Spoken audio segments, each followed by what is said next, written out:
یہ بنیادی تصور ہے روزے کا، اس کو سمجھ لیجئے۔ ہمارے دوستوں کو اگر ان میں سے بعض کو یہ لگتا ہو کہ یہ تکلیف ہے کہ صبح سے لے کے رات تک، شام تک بھوکا رہنا ہے، پیاسا رہنا ہے، یہ تکلیف ہے، یہ تکلیف نہیں ہے، یہ نیکی ہے، یہ احسان ہے، یہ محبت ہے۔ اور دیکھیے، اللہ تعالیٰ نے تکلیف میں مبتلا کرنا ہوتا تو اللہ تعالیٰ 2 دن کا روزہ کر دیتے۔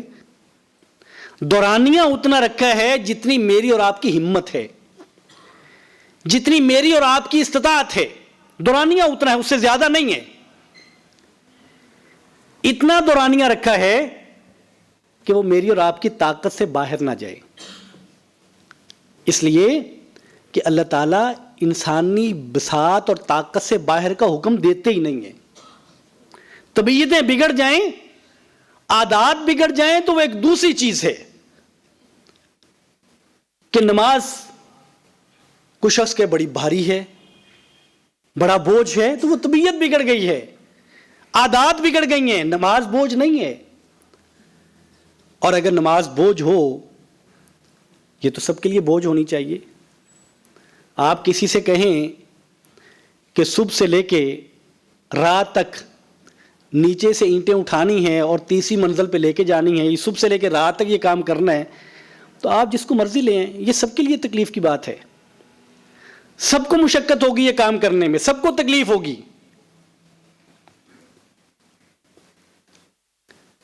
اور اگر نماز مشقت کا باعث ہوتی تو یہ سب کے لیے ہونی چاہیے تھی۔ آپ میں سے اکثر الحمدللہ الحمدللہ وللہ الحمد، آپ میں سے اکثر کے لیے نماز بوجھ نہیں ہے، نماز مشقت نہیں ہے، نماز تکلیف نہیں ہے، اس لیے کہ وہ فطرت سلیمہ پر ہیں، ان کی عادات صحیح عادات ہیں جو اسلام چاہتا ہے، سو انہیں مشقت نہیں لگتی۔ اور جن کی عادات بگڑ جاتی ہیں انہیں وہ بوجھ لگنا شروع ہو جاتی ہیں۔ اسی طرح روزہ ہے، روزہ مشقت نہیں ہے، روزہ تکلیف نہیں ہے، روزہ بوجھ نہیں ہے۔ حتیٰ کہ آپ 10 12 14 سال کے بچوں کو، ایون کہ 7 8 سال کے بچوں کو آپ عادی بنا دیں تو وہ اس کو پورا کر لیتے ہیں۔ سو یہ بوجھ ان کے لیے ہے جو اس کو رکھنا نہیں چاہتے، جن کی عادت نہیں بنتی، ان کے لیے بوجھ ان کے لیے تو کوئی چیز بھی بوجھ ہو جاتی ہے۔ ان کے لیے تو اللہ ہم سب کو محفوظ رکھے، ان کے لیے تو ان کے بیوی بچے بوجھ بن سکتے ہیں، ان کے والدین بوجھ ہو جاتے ہیں، ان کے لیے تو دنیا کی کوئی سی بھی نعمت بوجھ ہو سکتی ہے۔ قرآن کہتا ہے شہر رمضان الذی انزل فیہ القرآن وہدی للناس وبینات من الہدی والفرقان، کہ یہ وہ مہینہ ہے جس میں اللہ تعالیٰ نے قرآن مجید کو نازل فرمایا ہے، اور قرآن وہ نعمت ہے کہ جس کے ذریعے سے تم سیدھی راہ پکڑتے ہو، قرآن وہ نعمت ہے جو تمہیں سیدھی راہ دکھاتی ہے، قرآن وہ نعمت ہے جو تمہیں سیدھی راہ کی نشانیاں دیتی ہے، دلائل مہیا کرتی ہے۔ اس مہینے میں وہ قرآن نازل ہوا ہے۔ یہ مہینہ اتنا مقدس ہے کہ اس میں ایک اور بہت بڑی نعمت اللہ تعالیٰ نے نازل فرمائی ہے جو انسانی زندگیوں کو سنوارنے والی ہے، جو ان کی نجات کا باعث بننے والی ہے۔ اور پھر فرمایا فمن شاہد منکم الشہر فلیصمہ، جو شخص اس مہینے کو پالے وہ کیا کرے، فلیصمہ، وہ اس کے روزے رکھے۔ حکم ہے، آپشن نہیں ہے، اختیار نہیں ہے، فلیصمہ، وہ اس کے روزے رکھے۔ البتہ یہ عمومی حکم ہے سب کے لیے اور یہ مشقت کا باعث نہیں ہے۔ البتہ اگر کسی کو کوئی عارضہ لاحق ہو جائے، کوئی بیماری آن پہنچے، اللہ تعالیٰ سب کو بیماریوں سے محفوظ رکھے، کوئی بیماری آن پہنچے، کوئی عارضہ لاحق ہو جائے اور اس عارضے کی وجہ سے اگر روزہ اس کے لیے مشقت بن رہا ہے تو اللہ تعالیٰ نے روزے کو اس عارضے کے ختم ہونے تک کے لیے اس کو ساقط کر دیا ہے. کیوں؟ کہ اب یہ مشقت بن رہا ہے اور اللہ نہیں چاہتے. یرید اللہ بکم اليسر ولا یرید بکم العسر. اللہ تعالیٰ تمہارے ساتھ آسانی چاہتے ہیں. اللہ تعالیٰ مشکل تو چاہتے نہیں ہیں. اللہ تعالیٰ تمہیں آسانی مہیا کرنا چاہتے ہیں, تمہیں تکلیف نہیں دینا چاہتے. اس لیے اگر کسی عارض, کسی بیماری کی وجہ سے, سفر کی مشقت کی وجہ سے, ایک والدہ ہے نومولود کی وجہ سے,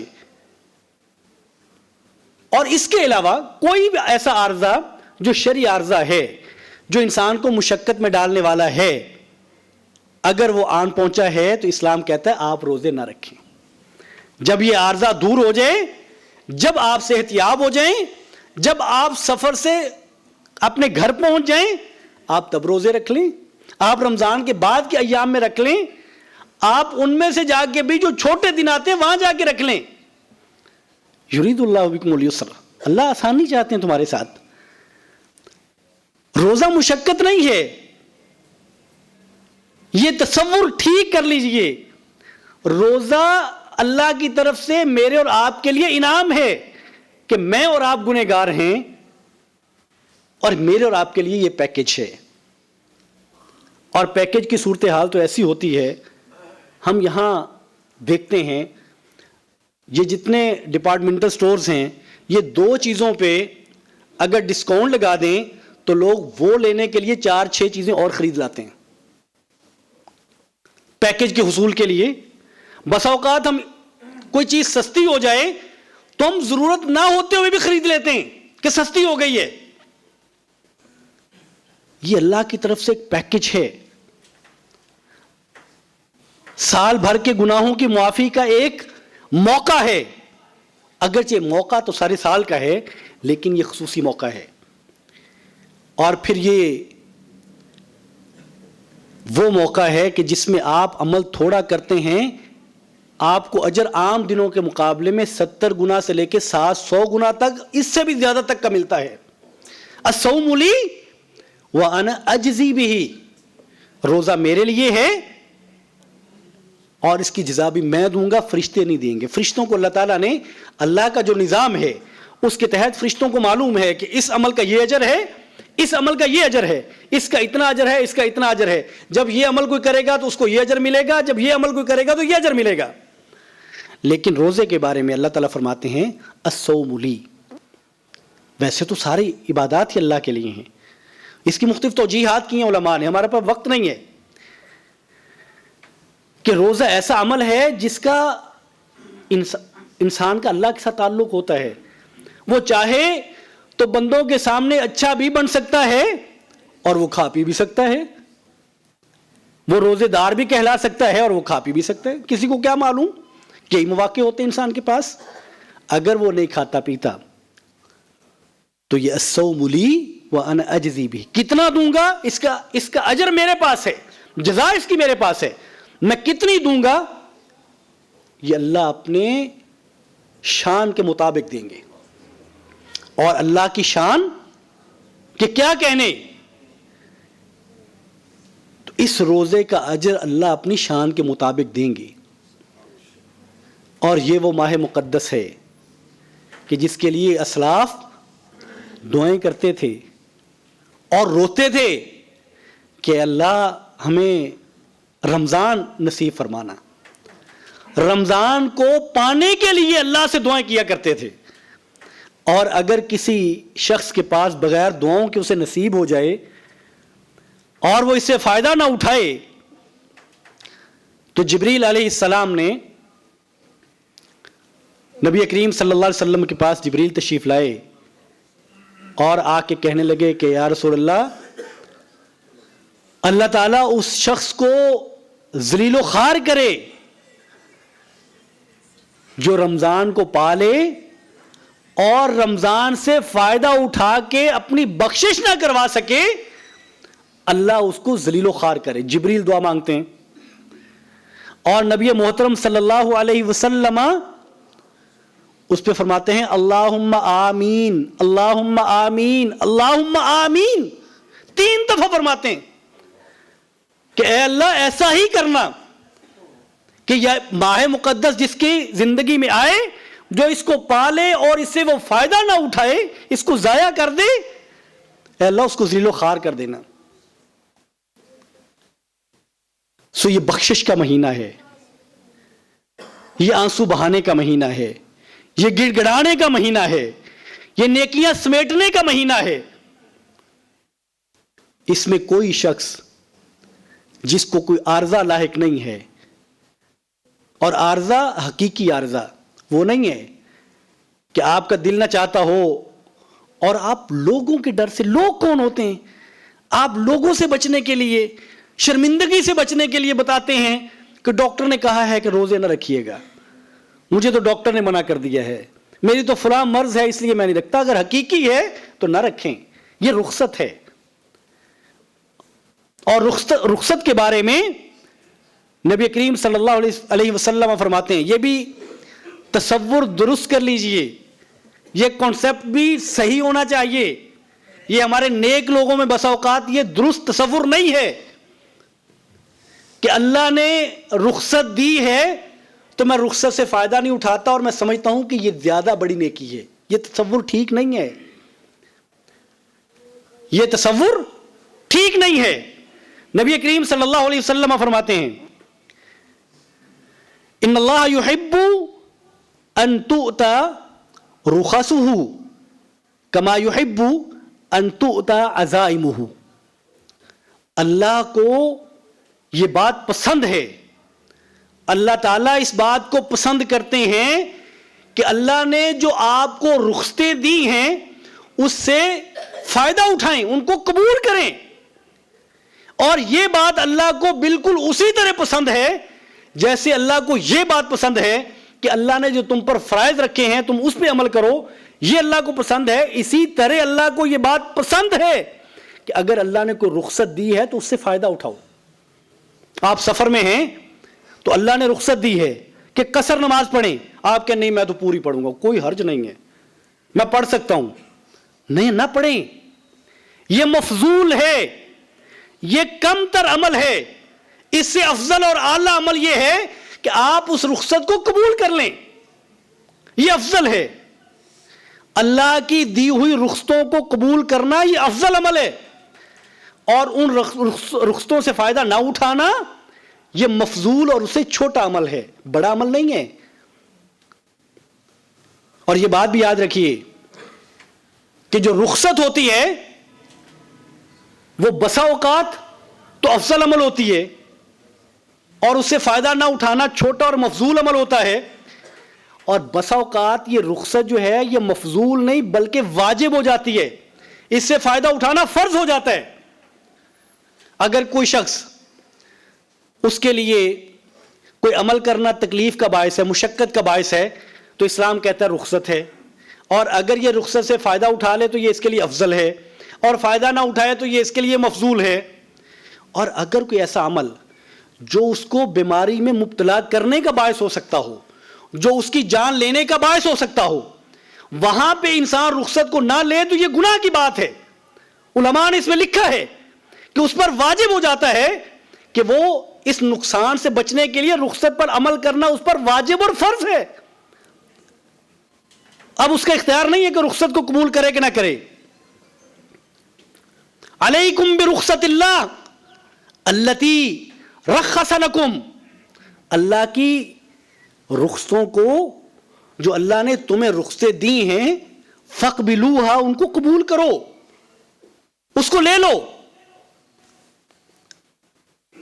اس لیے اگر کوئی شخص اس کے لیے روزے میں مشقت ہے، اس کے لیے تکلیف ہے، تو وہ رخصت لے لے، رخصت کو حاصل کرے، وہ روزہ بعد میں رکھ لے جب وہ تکلیف کے ایام گزر جائیں، وہ لمحات گزر جائیں۔ اور اس کی جتنی بھی مثالیں ہیں۔ لیکن اگر عارضہ نہیں ہے، مشقت نہیں ہے، تکلیف نہیں ہے، اور ایک آدمی رمضان کو گزار جاتا ہے اور وہ اس سے فائدہ نہیں اٹھاتا، بہانے بناتا ہے. اور بہانے آپ کس کے لیے بناتے ہیں؟ کس سے بہانے کرتے ہیں؟ کوئی شخص اللہ سے بہانے کر سکتا ہے؟ کوئی شخص اللہ کے سامنے بہانہ بنا سکتا ہے؟ آپ کا روزہ میرے لیے تو نہیں تھا، ساتھ والے کے لیے تو نہیں تھا، گھر والوں کے لیے نہیں تھا، دوست احباب کے لیے نہیں تھا. اور میں تو یہ کہتا ہوں کہ اس معنی میں بالغ لوگوں سے، بالغ لوگ ہوں، صحت مند ہوں، تو یہ پوچھنا ہی معیوب ہے کہ تم نے کتنے روزے رکھے ہیں. یہ سوال ہی درست نہیں ہے کہ اس سال آپ نے کتنے روزے رکھے ہیں، اب تک کتنے ہو گئے ہیں. کیا مطلب ہے؟ جتنا رمضان گزر چکا اتنے ہی ہو گئے ہیں. اس کی بجائے سوال یہ کریں کہ آپ صحت مند ہیں، اللہ کی توفیق سے کوئی عارضہ تو نہیں ہے. یہ سوال تو بنتا ہے. یہ سوال نہیں بنتا کہ تم صحت مند ہو لیکن یہ تو بتاؤ کہ روزے کتنے ہو گئے تمہارے. یہ سوال نہیں بنتا. اس لیے کہ ایک سیانہ آدمی، ایک مسلمان آدمی، ایک بالغ وہ روزہ چھوڑ کیسے سکتا ہے جس کی برکات اتنی ہیں کہ نبی کریم صلی اللہ علیہ وسلم فرماتے ہیں من صام رمضان ایمانا واحتسابا غفر له ما تقدم من ذنبه. آپ اندازہ تو کیجئے کوئی بندہ اتنا گھاٹے کا سودا کر کیسے سکتا ہے. آپ آج کے دن میں جو کل گزرا ہے اس میں آج بھی تو اللہ نے کئی لوگوں کی اموات لکھی ہیں. آج بھی تو کتنے لوگ اس دنیا سے جا چکے ہیں اور کئی چلے جائیں گے. سو اگر اللہ مجھے اور آپ کو زندگی دے اور ہم اس رمضان کو پا لیں اور اس سے فائدہ نہ اٹھائیں تو اس سے کم سمجھی کی بات اور کوئی نہیں ہو سکتی. اور جب بات یہ ہو کہ من صام رمضان ایمانا واحتسابا، دو شرطوں کے ساتھ جو بندہ روزہ رکھتا ہے، ایمان کی حالت میں ہو اور اللہ سے نیکی کی امید ہو. نیکی کی امید سے رکھے اور امید بھی اللہ سے ہو. دو چیزیں اس میں بھی. ایک وہ ایمان کی حالت میں ہو، گویا کہ اس سے وہ لوگ نکل جائیں گے جو مسلمان تو نہیں ہیں سو وہ روزہ رکھ لے. وہ کہ میں بھی فجر سے لے کے، یہ مسلمانوں کا عمل مجھے بڑا اچھا لگتا ہے، یہ فجر سے لے کے مغرب تک کچھ کھاتے پیتے نہیں، یہ عمل بڑا اچھا لگتا ہے، میں بھی یہ کروں گا. وہ کرے لیکن اس کے لیے یہ اجر نہیں ہے، اس لیے کہ اس کے پاس ایمان نہیں ہے. اور دوسری شرط یہ ہے کہ وہ ثواب کی نیت سے کرے، کسی اور نیت سے نہ کرے. مطلب اس لیے نہ کرے کہ ایک مہینہ ہے ذرا پیٹ خالی رہے گا تو صحت اچھی ہو جائے گی، وزن کم ہو جائے گا، اور اس کے کوئی بھی اس کے جو انسان فائدے لینا چاہتا ہے، مقصد یہ نہ ہو. مقصد ثواب کی امید ہو، جزا کی امید ہو. اور تیسری بات، امید کس سے ہو؟ کسی دوست یار سے نہیں، کسی فیملی ممبر سے نہیں، کسی امام سے نہیں، کسی بڑے سے نہیں. امید اللہ سے ہو، اللہ کے لیے رکھنا ہے اور کسی کے لیے نہیں. سو ان شرطوں کے ساتھ رکھا ہوا روزہ غفر له ما تقدم من ذنبه، سابقہ سارے گناہوں کی معافی کا باعث بن جاتا ہے. اب مجھے بتائیے اس سے بڑا اجر کیا ہو سکتا ہے؟ کوئی انسان لینا چاہے تو اللہ سے کیا مانگے؟ لینا چاہے تو کیا مانگے؟ میری زندگی کے وہ سیاہ ایام اور وہ سیاہ لمحات جو ان گنت ہیں، جو بے شمار ہیں، اگر میرے روزہ رکھنے سے وہ مٹ جائیں اور وہ معاف ہو جائیں تو مجھے اللہ سے کیا چاہیے؟ میں کیا لینا چاہتا ہوں؟ سو یہ بہت بڑا اجر ہے. اور اس سے اگلی بات دیکھیے کہ اسی رمضان میں وہ رات ہے جس کے بارے میں قرآن کہتا ہے لیلۃ القدر خیر من الف شہر، کہ اگر آپ وہ جو طاق راتیں ہیں ان میں سے لیلۃ القدر کو پا لیتے ہیں تو یہ 1000 مہینے کی عبادت سے افضل ہے. اتنی جتنی نہیں ہے. یہ گویا کہ میری اور آپ کی جو ایوریج لائف ہے یہ اس سے زیادہ کا اجر ہے، یہ اس سے بڑا اجر ہے. اور یہ اتنا نہیں ہے، اس سے زیادہ. کتنا زیادہ اللہ کو معلوم ہے اور اللہ اپنی شان کے مطابق دیں گے. اور قرآن نے اس کا مقصد بتایا ہے، اور اس پہ علماء نے لکھا ہے. امام ابن قیم رحمۃ اللہ علیہ فرماتے ہیں کہ اللہ تعالیٰ یہ جو فرماتے ہیں نا لعلکم تتقون، اس کا مطلب یہ ہے کہ یہ روزہ بعض لوگوں کے لیے کچھ چیزوں سے رکنے کا باعث بن جاتا ہے، اور گناہگاروں کے لیے یہ معافی کا باعث بن جاتا ہے، اور بعض لوگوں کے لیے یہ قربت کا باعث ہو جاتا ہے. اور علامہ کمال بن حمام رحمۃ اللہ علیہ فرماتے ہیں کہ لعلکم تتقون کا مطلب یہ ہے کہ یہ روزہ انسان کی خواہشات کو نیکیوں کے ذریعے توڑ دیتا ہے. یہ انسان کی بری خواہشات کو اور نفس امارہ کو جھٹکا دیتا ہے، یہ اس کو پیچھے کرتا ہے، تاکہ انسان کے اندر جو اس کا ضمیر ہے، جو اس کا باطن ہے، وہ نیکی کی طرف راغب ہو جائے. یہ عادت بنانے آتا ہے، اور یہ عادت ایک مہینے کی نہیں ہے. نبی کریم صلی اللہ علیہ وسلم فرماتے ہیں من لم یدع قول الزور والعمل به، جو بندہ جھوٹی باتیں کہنا نہیں چھوڑتا، ان پہ عمل کرنا نہیں چھوڑتا، فلیس للہ حاجہ، اللہ کو تو کوئی ضرورت نہیں ہے، فی ان یدع طعامہ و شرابہ، کہ وہ پینا چھوڑ دے یا کھانا چھوڑ دے، اللہ کو اس کی کیا ضرورت ہے. اللہ تو یہ چاہتے ہیں کہ اس مہینے میں عادتیں بدلی جائیں، ایک مہینے کی پریکٹس ہو، نفس کو عادی بنایا جائے، اور وہ ایسا عادی بنے کہ اگر پہلے وہ سیدھی راہ پہ نہیں چل سکا تو عادت ایسی بنے اس مہینے کی نیکیوں کے شوق کی وجہ سے. اسلام پہلے شوق دلاتا ہے، اللہ تعالیٰ اجر بڑھاتے ہیں، شوق دلاتے ہیں، گناہوں کی معافی کا پیکج دیتے ہیں کہ بندہ سیدھی راہ پہ آ جائے اور ایک مہینہ مسلسل رہے تاکہ اس کی عادت بن جائے اور پھر اگلے 11 مہینے یہ سیدھی راہ پہ گزارے. یہ مقصد ہے اس مہینے کا. الصوم جنتن، روزہ ڈھال ہوتا ہے، روزہ گناہوں سے ڈھال بن جاتا ہے. سو یہ مقصد ہے روزے کا کہ روزہ اس لیے آتا ہے کہ انسان کو غلط راہ سے ہٹا کے صحیح راہ پہ لگا سکے، اس کی عادت بنا سکے. اور یہ تو ہے کہ آپ کے کرنے کا عمل. اس رمضان میں تو یہاں تک ہے کہ نبی کریم صلی اللہ علیہ وسلم فرماتے ہیں اگر کوئی شخص آپ سے الجھے روزے کی حالت میں، اگر کوئی آپ سے الجھے، آوازیں اونچی کر دے، بدتمیزی کرے، تو آپ کیا کریں؟ آپ نہ الجھیں، آپ اس کو کہیں انی امرؤ صائم، میں تو روزے دار ہوں. اتنا ہی کہیں کہ میں اس وقت روزے کی حالت میں ہوں، میں کچھ نہیں کہوں گا. نہ آپ نے بری باتیں کرنی ہیں، نہ بری باتوں کا آپ نے جواب دینا ہے. گویا کہ برداشت بھی آپ نے اسی مہینے سے سیکھنی ہے، اور اس مہینے کے لیے کمر کسنی ہے، اس مہینے کے لیے تیاری کرنی ہے. کریں گے نا انشاءاللہ؟ اس کی تیاری کرنی ہے، اس کا لاہ عمل بنانا ہے. اس کے لیے کوئی گول سیٹ کر لیں.